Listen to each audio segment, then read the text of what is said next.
Have you ever picked up your phone to check one thing, and the next thing you know, 20 minutes have vanished?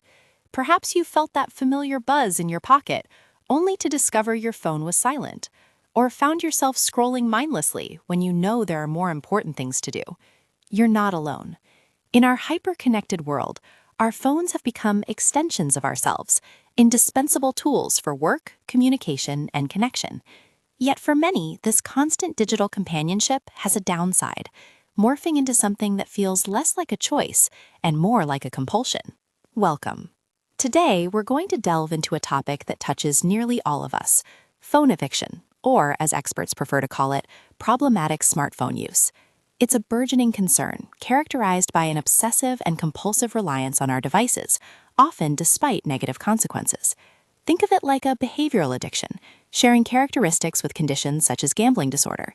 The pervasive integration of smartphones into our daily lives, combined with their often intentionally addictive design, makes reducing usage particularly challenging. But understanding why it's so hard to stop is the first crucial step towards regaining control. And that's exactly what we're here to explore today: the reasons behind the struggle, and crucially, actionable pathways to start making a change. So why is it so incredibly difficult to put our phones down? It's not simply a lack of willpower, it's a complex interplay of human psychology and deliberate technological design. First, let's look at the sheer prevalence. Consider adults in their 20s and early 30s, for example. Many spend several hours daily on social media alone. This highlights how deeply entangled these devices are in our communication, our work, and our social lives. But when does healthy use tip over into problematic use? We often see symptoms like an inability to resist the impulse to check the device, even when we intend not to. Then there are the withdrawal symptoms: anxiety, agitation, insomnia, and irritability that can surface when we're denied access. We might find ourselves spending increasing amounts of time on our phones, neglecting other activities, or even lying about our usage to others. The very real fear of being without a mobile device has even earned its own term, nomophobia. Now, let's explore the powerful psychological mechanisms at play, along with the clever, sometimes insidious design choices that keep us hooked. At the core of this challenge is our brain's dopamine reward system. Smartphones are incredibly adept at triggering this system. Every notification, every new like, every scroll through an endless feed of content acts as a potential reward. When we anticipate an uncertain reward, that exciting ping, a new message from a friend, our brains release dopamine, creating a pleasure-seeking loop. This powerfully reinforces the checking behavior, making us want to do it again and again. And it's no accident. Tech companies have become masters at designing for addiction. Features like the infinite scroll, that seemingly endless stream of content, remove any natural stopping point. Variable notification timing, where you never quite know when the next alert will arrive, keeps you perpetually engaged, much like a slot machine. And then there are the AI-driven content feeds, constantly learning what you like, serving up more of the same, tailored perfectly to maximize your engagement and make the device nearly impossible to put down. It's a powerful combination that exploits our innate psychological vulnerabilities. And who hasn't felt the pang of fear of missing out, or FOMO? This anxiety of missing out on news, social interactions, or important updates drives a compulsive need to check our devices. It's that nagging thought that something exciting might be happening without us, pushing us to constantly be in the know. The consequences of problematic smartphone use are far-reaching, impacting almost every aspect of our lives. From a mental and psychological health perspective, excessive phone use has been linked to increased feelings of loneliness, depression, and anxiety. It can contribute to stress, insecurity, and low self-esteem. Interestingly, research has shown that simply reducing social media use for just a week can lead to significant improvements in mental well-being. Our cognitive function also takes a hit. Constant switching between apps and notifications can lead to reduced attention spans, impaired concentration, and difficulties with deep, focused thinking. Emerging research even indicates potential associations with changes in brain structure, like altered gray matter volume, and some studies point to neurochemical imbalances. However, it's important to remember that the precise causal mechanisms and broader implications of these brain changes are still under active investigation.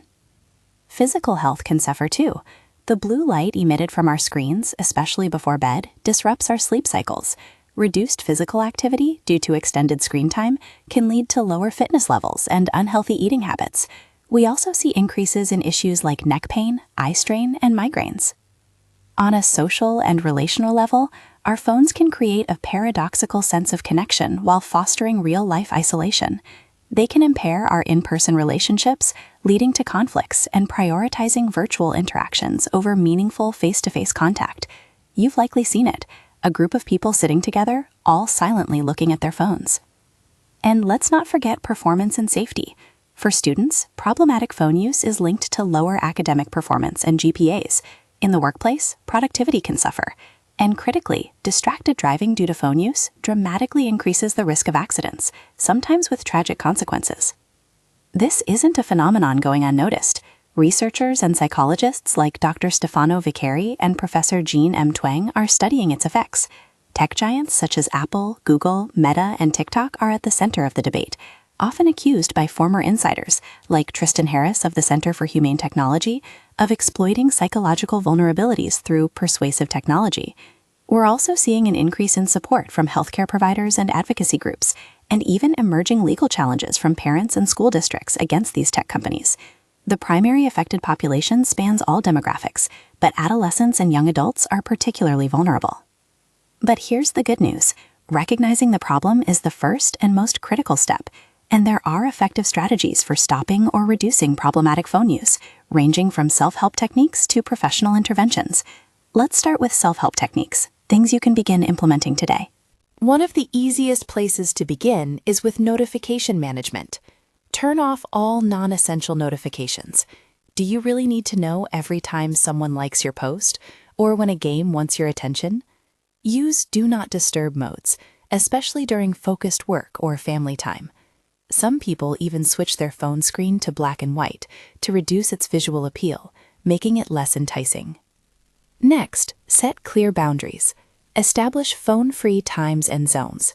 This could mean no phones at the dinner table, or keeping your bedroom a phone-free sanctuary. The goal is to create designated spaces and times where real-life connection and activity take precedence. It's also incredibly helpful to identify your triggers.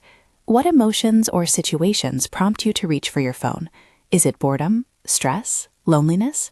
Once you recognize these triggers, you can start developing healthier coping mechanisms instead. Instead of scrolling when you're bored, perhaps pick up a book or go for a walk. App management is another powerful tool. Delete or restrict access to the most time-consuming apps, especially social media that seem to suck you in. Most smartphones now have built-in screen time trackers and app limits that can help you enforce these boundaries. And finally, replace habits. Actively engage in alternative activities that bring you joy and fulfillment. Read a book, meditate, pursue a hobby, or socialize in person.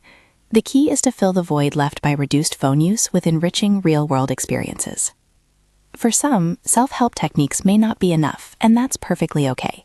In these cases, professional intervention can provide invaluable support.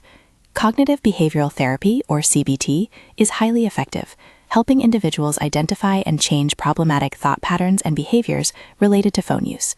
Support groups, like Internet and Tech Addiction Anonymous, offer a sense of community and accountability. Other therapies, such as group therapy, couples therapy, psychotherapy, and motivational interviewing, can also play a crucial role in developing healthier relationships with technology. It's important to acknowledge that this is an evolving area with ongoing debates. For instance, there's significant discussion about whether smartphone addiction should be formally classified as a standalone mental health disorder in diagnostic manuals. There's also the question of causation versus correlation. Does excessive phone use directly cause mental health issues, or does it exacerbate existing conditions or simply serve as a coping mechanism? And of course, there's the intense scrutiny regarding the ethical responsibility of tech companies for designing intentionally addictive products, balanced against arguments about user autonomy. But what we can all agree on is the challenge of balancing the undeniable benefits of smartphones with the imperative to mitigate the risks of overuse. We're not advocating for impractical complete abstinence, but rather for a more mindful, intentional approach to our digital lives. The journey to a healthier relationship with your phone might not be easy, but it is absolutely achievable. By understanding the powerful mechanisms that keep us hooked, recognizing the potential impacts, and implementing practical strategies, you can begin to reclaim your time, your focus, and your well-being. The future outlook involves continued research to definitively establish clinical recognition and causation, alongside evolving legal challenges against tech companies. There will be an ongoing focus on developing more standardized and effective treatment protocols, balancing the undeniable benefits of technology with the imperative to promote digital well-being. And efforts will continue to identify and implement ethical design practices to protect vulnerable populations, especially our youth, from the adverse effects of problematic smartphone use. Remember, it's about making conscious choices, one step at a time. Be patient with yourself, celebrate small victories, and know that seeking support is a sign of strength, not weakness. You have the power to change this pattern, to live more fully in the present moment, and to truly connect with the world around you.